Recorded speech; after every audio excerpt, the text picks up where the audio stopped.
لله الذي فضل سيدنا ومولانا محمدا على العالمين جميعا وأقامه يوم القيامة للمسلمين المتنظفين المصطفى إلى العالمين جميعا.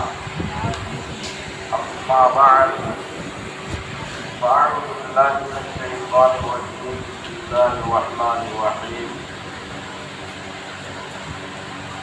لله ملك السماوات والأرض يخلق ما يشاء يهب لمن يشاء إناثا ويهب لمن يشاء الذكور ويزوجهم إناثا وذكرانا ويجعل من يشاء عقيما إنه عليم قدير. صدق الله مولانا العظيم وصدق رسوله النبي الكريم ونحن على ذلك لمن الشاهدين والشاكرين والحمد لله رب العالمين. آئیے سب سے پہلے ہم اور آپ مل کر آقا نامدار مدنی تاجدار دونوں عالم کے مالک و مختار صلی اللہ تعالی علیہ وسلم کی بارگاہ بے پناہ میں عقیدت و محبت کے ساتھ درود پاک کی نظریں پیش کرنے کی سعادت حاصل کریں. اللهم صل على سيدنا مولانا محمد وعلى آله والكرم منبع العلم والحكم والحكم دائما صل وسلم صلاة وسلام عليك يا رسول الله وعلى آلك وأصحابك وأزواجك وذرياتك أجمعين. سامعین کرام، اسلام اور تربیت اولاد کے اہم عنوان کے تحت پچھلے 2 جمعہ میں آپ نے مرحلے وار گفتگو سماعت کی. اسی سلسلے کی اگلی کڑی آج آپ حضرات کی خدمت میں پیش کی جائے گی. اس سے پہلے گفتگو میں آپ نے سماعت کیا تربیت اولاد کا سب سے پہلا مرحلہ یہ ہے کہ نیک اور صالح بیوی اور شوہر کا انتخاب کیا جائے. دوسرا مرحلہ یہ ہے کہ رزق حلال اور اکل حلال کھانے اور کھلانے کا اہتمام کیا جائے. تیسرے مرحلہ میں یہ پیش کیا گیا کہ اللہ رب العزت کے نیک اور صالح اولاد دعا کرتا ہے. آج کی گفتگو میں یہ بات پیش کی جائے گی انشاءاللہ کہ ہمیں اولاد میں مساوات قائم رکھنا ہے. کسی کی حق تلفی اور بیٹا اور بیٹی میں فرق نہیں کرنا ہے. اولاد کی حیثیت سے ہمیں دونوں سے یکساں محبت کرنے کا حکم دیا گیا ہے. اور پھر اس کے بعد وقت کے اعتبار سے اگلے مرحلے سے گفتگو ہوگی. آج خطبہ مذکورہ کے بعد سورہ الشورى کی آیت نمبر 49 تلاوت کرنے کا شرف حاصل کیا ہے. اس میں اللہ رب العزت نے ارشاد فرمایا للہ ملک السماوات والارض، اللہ ہی کے لیے ہے زمین اور آسمان کی ملکیت. یخلق ما یشاء، وہ جو چاہتا ہے پیدا فرماتا ہے. یہب لمن یشاء اناثا، وہ جسے چاہتا ہے بیٹی عطا فرماتا ہے۔ وَيَهِبُ لِمَن يَشَاءُ الذُّكُورَ، اور جسے چاہتا ہے بیٹا عطا فرماتا ہے۔ اور کسی کو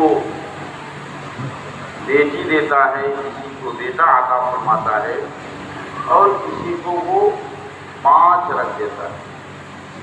بے شک وہ جاننے والا اور قدرت والا ہے۔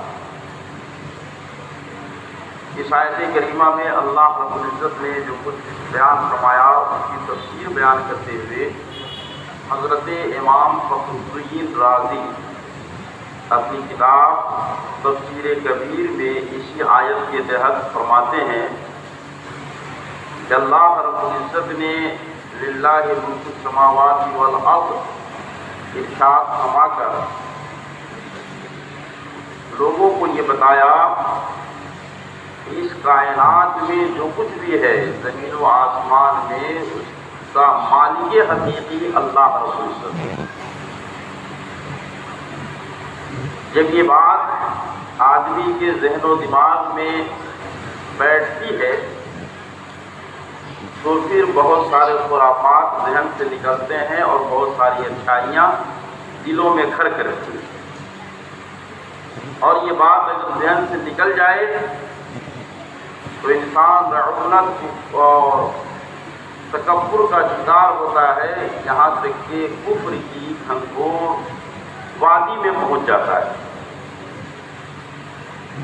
مثال کے طور پر اللہ رب العزت کسی کو دولت و ثروت سے سرفراز فرمائے، عزت اور شہرت سے نوازے، منصب اور مقام عطا فرمائے، اور وہ یہ سوچے کہ یہ جو کچھ بھی ہے میرے پاس چند روزہ ہے، اللہ رب العزت کی عطا ہے، اس نے ہمیں اپنے فضل سے سرفراز فرمایا ہے۔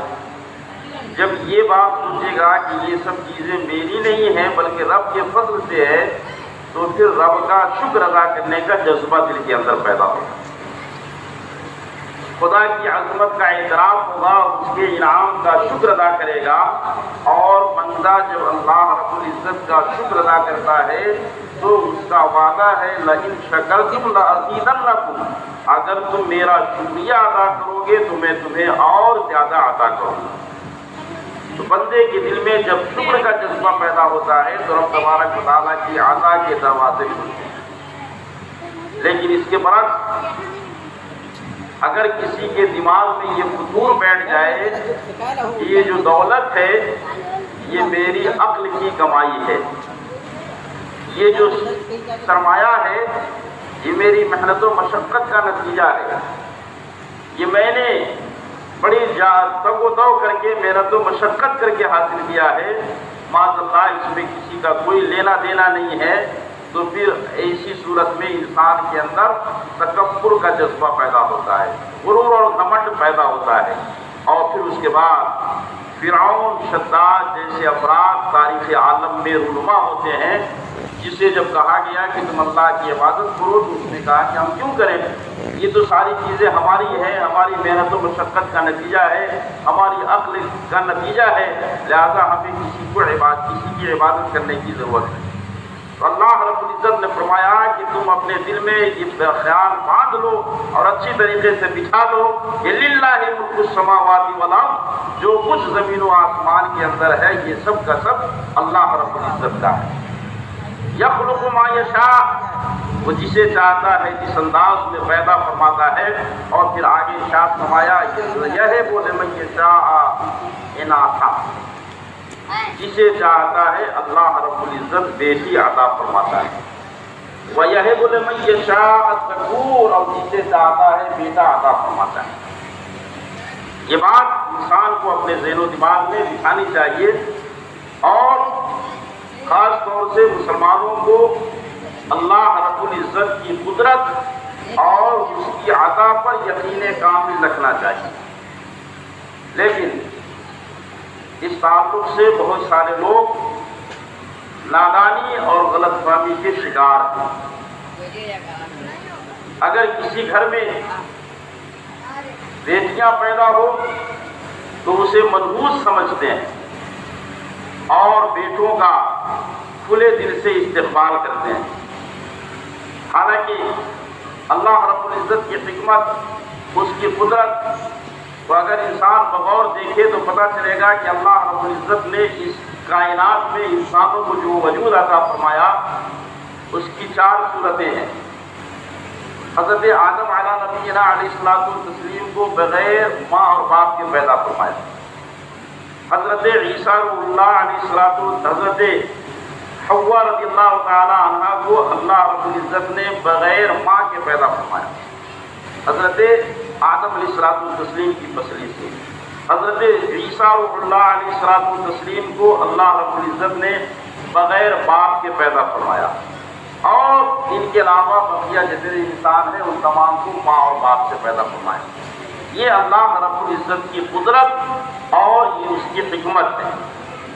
پھر اس کے بعد اس کی عطا کو دیکھیں تو عام انسانوں کو چھوڑ کر کے ہم اس کے محبوب اور مخلص بندوں کی فہرست پہ جب نظر ڈالتے ہیں تو پتہ چلتا ہے کہ اللہ رب العزت نے اس تقسیم کو بھی اپنے محبوبوں کے درمیان مختلف انداز سے رکھا۔ مثال کے طور پر حضرت لوط علیہ نبینا علیہ الصلوۃ والتسلیم اور حضرت شعیب علیہ الصلوۃ والتسلیم اور دیگر کچھ ایسے پیغمبر ہیں جنہیں اللہ رب العزت نے صرف بیٹیاں ہی عطا فرمائی، انہیں کوئی بیٹا نہیں دیا گیا۔ کچھ پیغمبر ایسے ہیں جنہیں اللہ رب العزت نے صرف بیٹا ہی عطا فرمایا۔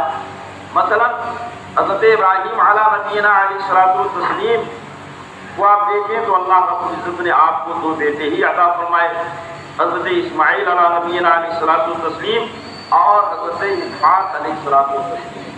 آپ کے یہاں کوئی بیٹی پیدا نہیں ہوئی، اور ان دونوں حضرات کے سے ہٹ کر کے اللہ رب العزت نے اپنے محبوب صلی اللہ تعالی علیہ وسلم کو 4 بیٹیاں عطا فرمائی اور 3 بیٹے آپ کو عطا فرمائے۔ آقا کریم صلی اللہ تعالی علیہ وسلم کو اللہ رب العزت نے بیٹے بھی عطا فرمائے، بیٹیاں بھی عطا فرمائے۔ یہ اللہ رب العزت کی تقسیم ہے، اس تقسیم پر کسی کو اعتراض کرنے کا حق حاصل نہیں، اور کسی کو اپنی بیوی کو ٹارچر کرنے کا حق نہیں، کسی کو دبانے کا حق نہیں۔ آج غیر مسلموں کی دیکھا دیکھی دوسری قوموں کو دیکھ کر کے ہمارے سماج اور معاشرے میں بھی یہ بات سننے کو ملتی ہے کہ عورتوں کو ٹارچر کیا جاتا ہے اس وجہ سے کہ اس کے یہاں صرف بچی پیدا ہو۔ وارننگ دی جاتی ہے کہ اگر اس مرتبہ بیٹا پیدا نہیں ہوا تو تمہیں طلاق دے دوں گا۔ اور کبھی کبھی ظالم و جابر شوہر اس مرحلے سے گزر بھی جاتا ہے، اسے تو صرف بیٹیاں ہی بیٹی پیدا ہوتی ہے، لہذا میں اسے چھوڑتا ہوں، طلاق دیتا ہوں، اور طلاق دے کر کے اسے جدا کر دیتا ہے۔ یہ عورتوں پر ظلم و جبر کی انتہا ہے۔ کسی عورت کے اختیار میں یہ نہیں ہے کہ وہ خود سے بیٹا جنم دے دے، کسی کے اختیار میں یہ نہیں ہے کہ وہ خود سے لڑکا کو تولد کر دے، بلکہ یہ من جانب اللہ ہے، اس کا اختیار اللہ رب العزت کو ہے۔ اللہ رب العزت جسے چاہتا ہے اسے بیٹا عطا فرماتا ہے، جسے چاہتا ہے بیٹی عطا فرماتا ہے۔ بیٹیوں کو مرغوب سمجھنا اور بیٹیوں کے تعلق سے انسان کو قبیلہ خاطر ہونا، یہ انتہائی ظالمانہ رویہ ہے، ظالمانہ سلوک ہے، اور یہ زمانۂ جاہلیت کی رسم ہے، زمانۂ جاہلیت کی سوچ اور فکر ہے۔ افسوس کہ آج یہ فکر مسلمانوں میں پنپ رہی ہے اور بڑھ رہی ہے، اور کئی مسلم گھرانے تباہ و برباد ہو رہے ہیں۔ میرے ملت کی جوانوں اور بزرگوں، یہ انسانیت سے گری ہوئی بات ہے کہ جائے کہ مسلمان اسے عمل میں لائے۔ کسی بھی انسان کے لیے، کسی بھی قوم کے لیے یہ جائز نہیں کہ وہ اس قسم کی حرکت کرے۔ آج لوگ یہ سمجھ رہے ہیں کہ ہم بہت زیادہ سویلائزڈ ہو گئے ہیں، بہت زیادہ تعلیم یافتہ ہو گئے ہیں، دنیا ترقی کر گئی ہے، لیکن میرے محترم بزرگوں اور دوستوں، اخلاق و کردار کے اعتبار سے اگر انسان کی حالت کا جائزہ لیا جائے اور انسان کے اخلاق کا معیار دیکھا جائے تو آج علم کے چکا چوند کے باوجود انسان زمانہ جاہلیت کی طرف بڑھتا ہوا نظر آ رہا ہے۔ وہی اخلاق آج انسانی معاشرے اور انسانی سماج میں پنپ رہے ہیں، بڑھ رہے ہیں، جو کسی زمانے میں زمانہ جاہلیت کا صورہ امتیاز تھا، اور جاہلیت کے لوگ جن اخلاق و کردار کی بنیاد پر جانے اور پہچانے جاتے ہیں۔ آج جب کہ علم کی روشنی عام ہو رہی ہے، اخلاق اور تہذیب کا دعویٰ کیا جا رہا ہے، ایسے ماحول میں بھی لوگ تیزی کے ساتھ لڑکیوں کے وجود سے اپنا دامن بچا رہے ہیں۔ پہلے زمانے میں ہم سنا کرتے تھے اور پڑھا کرتے ہیں کہ زمانہ جاہلیت میں جب لڑکی پیدا ہوتی تھی تو اہل عرب اسے زندہ درگور کر دیا کرتے تھے۔ آج کی یہ تاریخ ہے اور آج کی یہ رپورٹ ہے ہمارے ملک میں، عرب تو جانے دیجیے، ہمارے اس ملک میں 2020 سے 2014 تک کی جو سروے رپورٹ ہے اس سے یہ پتہ چلتا ہے کہ اس عرصے میں ہمارے اس ملک میں آن ریکارڈ 1,27,00,000 بچیوں کو رحم مادر کے اندر مار ڈالا گیا۔ زمانہ بنام ترقی کر گیا، الٹرا ساؤنڈ مشین اور اس قسم کی دو دیگر مشینیں آ گئی۔ اب پیٹ کے اندر بیٹا ہے یا بیٹی، اس کا اندازہ لگا لیا جاتا ہے۔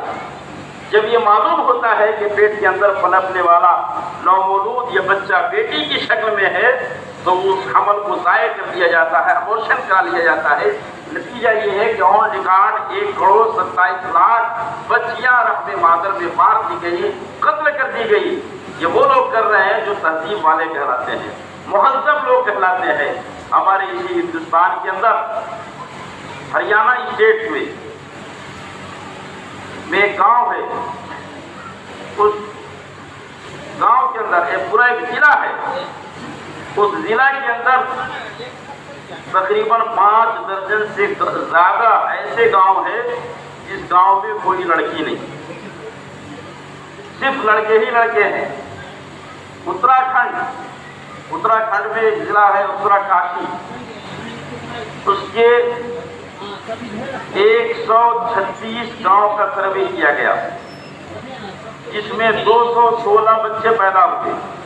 ان 216 بچوں میں سارے کے سارے لڑکے تھے، کوئی لڑکی نہیں۔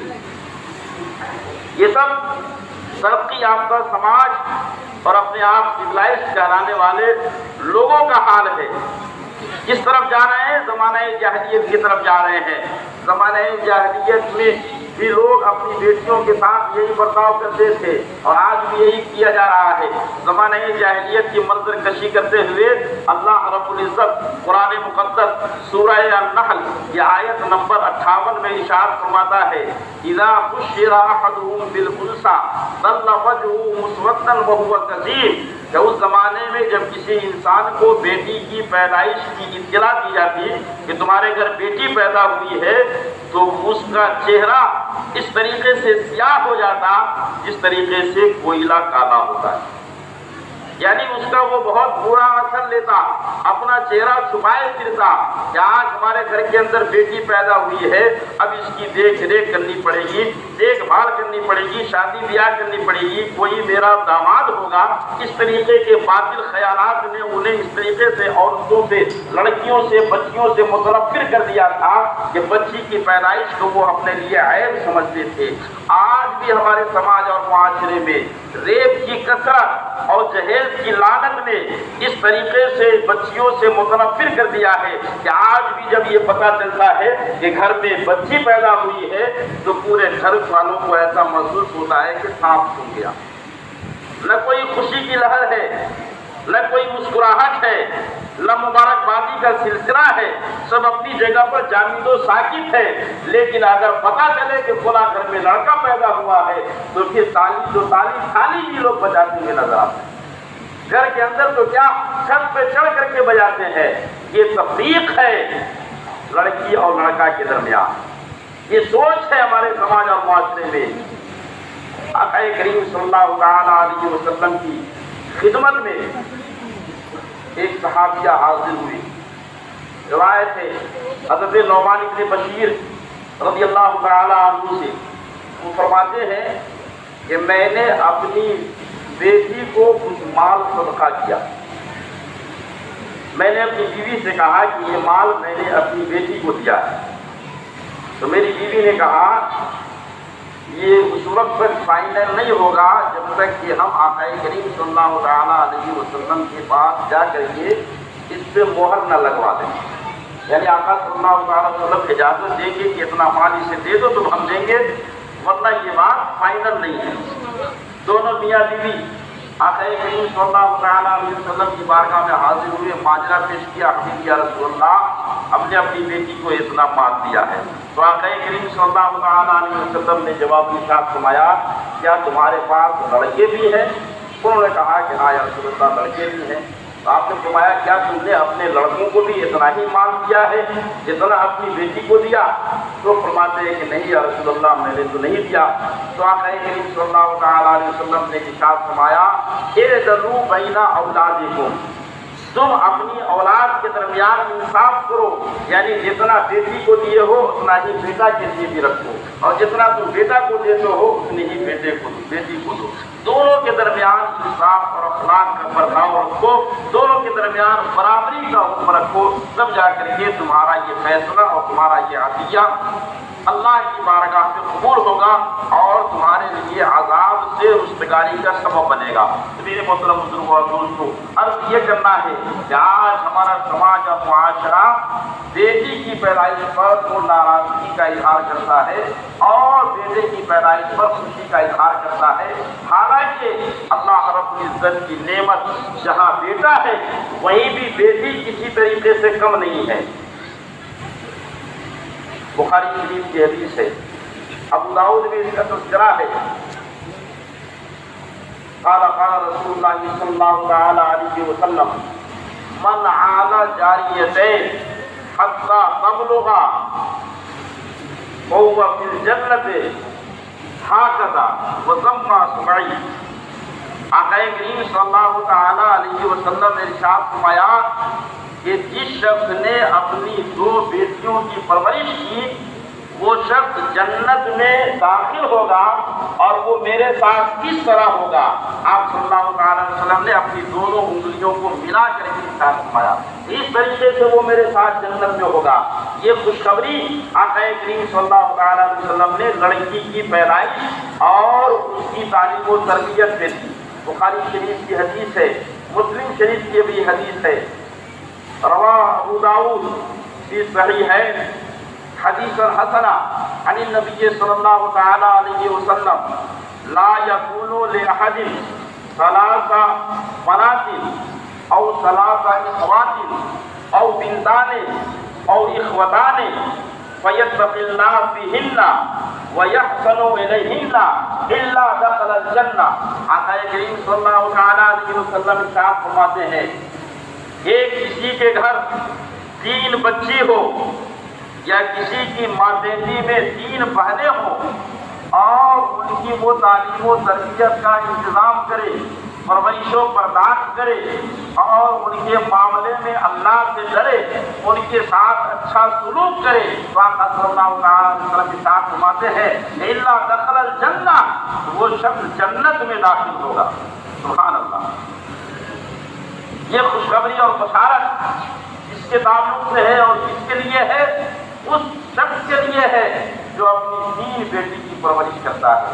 احادیث کے پورے ذخیرے کو آپ کھنگال لیجیے، بیٹا نعمت ہے یہ اپنی جگہ پر ہے، مگر یہ بشارت کہ جنت کا ٹکٹ بیٹی کے ذریعے سے ملے گا یہ کسی دوسرے کے لیے نہیں ہے، بہن کے ذریعے سے ملے گا، یہ اللہ رب العزت نے بیٹی اور بہن کے ذمے میں رکھا ہے۔ اس لیے میری ملت کے جوانوں، بیٹیوں کو اپنے گھروں میں برا مت سمجھو، اسے منحوس مت سمجھو، بلکہ اللہ رب العزت کی عظیم نعمت سمجھ کر کے اس کی پرورش و برداشت کرو۔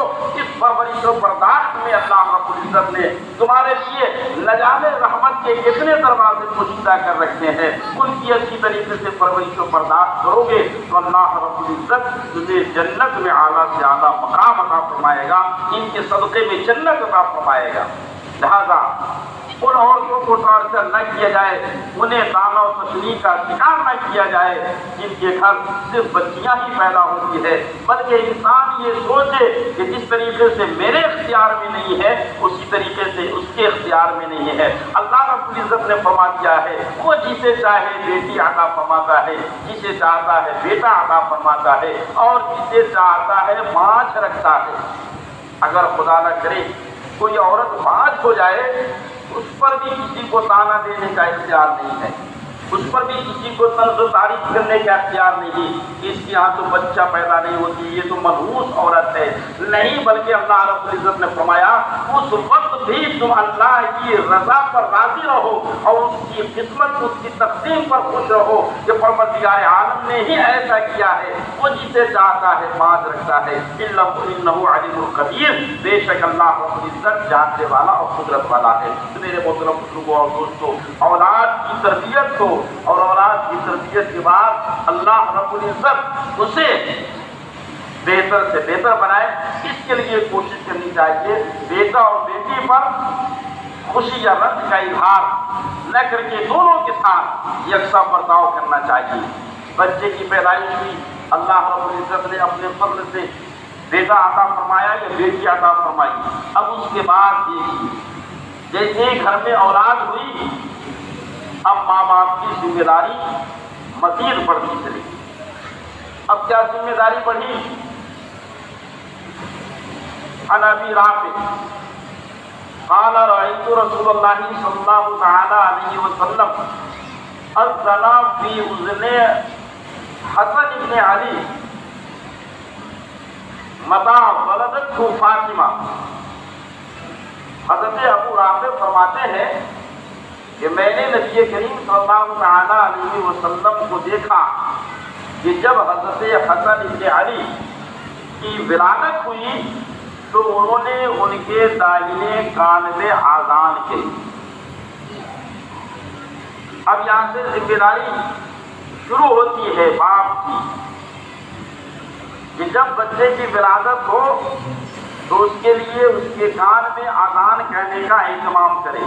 آذان دینے کے تعلق سے مسئلہ یہ ہے کہ بچے کے کان میں آذان کہی جائے، داہنے کان میں آذان کہے، بائیں کان میں اقامت کہے، اور ان دونوں اس میں آذان و اقامت میں جس طریقے سے آذان میں، جس طریقے سے اقامت میں دائیں اور بائیں حی علی الصلاۃ اور حی علی الفلاح کی وقت گھومتے ہیں، اسی طریقے سے اس میں بھی کہتے ہیں۔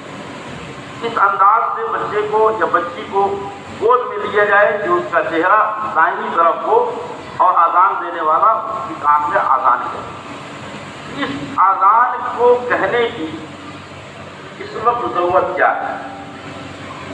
جبکہ بچہ اس کا معنی نہیں سمجھ رہا ہے، اس کا مطلب نہیں سمجھ رہا ہے، اس کا مفہوم نہیں سمجھ رہا ہے، اور بچہ تو بچہ، آج تو ہمارے سماج اور معاشرے کا حال یہ ہے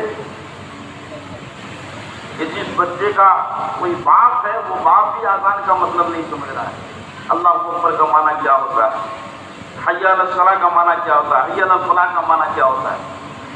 بہرحال یہ ایک الگ موضوع ہے کہ باپ سمجھ رہا ہے نہیں سمجھ رہا ہے، لیکن اس وقت جب کہ بچہ ابھی دنیا کے اندر قدم رکھ رہا ہے اس وقت حکم یہ دیا جا رہا ہے کہ آذان کہو۔ آخر اس کی وجہ کیا ہے؟ میرے محترم بزرگوں اور دوستوں، اس کی وجہ اور اس کی حکمت بیان کرتے ہوئے علماء کرام فرماتے ہیں اس کا مقصد یہ ہے کہ بچہ جب اس دنیا میں قدم رکھ رہا ہے تو وہ معنی و مفہوم سمجھے یا نہ سمجھے، مگر اس کے کانوں میں جو آواز جائے وہ کوئی دنیا کی آواز نہ ہو بلکہ سب سے پہلے اللہ کے نام کی آواز ہے۔ اللہ کا نام اس کے کان میں سنائی دے، رسول اللہ صلی اللہ تعالیٰ علیہ وسلم کا نام مبارک اس کے کان میں سنائی دے، اس لیے سب سے پہلے اس کے کان میں آذان کہنے کا حکم دیا گیا۔ اب اس ذمہ داری کو ادا کرنا ہر باپ کی ذمہ داری ہے، یا ہر باپ کے بعد ذمہ دار ہے گارجین ہے، اس کی ذمہ داری بنتی ہے۔ پتہ چلا کہ یہیں سے اب ذمہ داری بڑھنا شروع ہو گئی، اور باشعور ماں باپ کے لیے، ذمہ دار کے لیے، گارجین کے لیے یہ ذمہ داری بنتی ہے کہ اپنی ذمہ داری کا احساس کرتے ہوئے عمل کو آگے بڑھائے۔ پھر اس کے بعد حضرت ابو موسیٰ فرماتے ہیں، صحیحین میں یہ حدیث بھی موجود ہے، بخاری اور مسلم میں،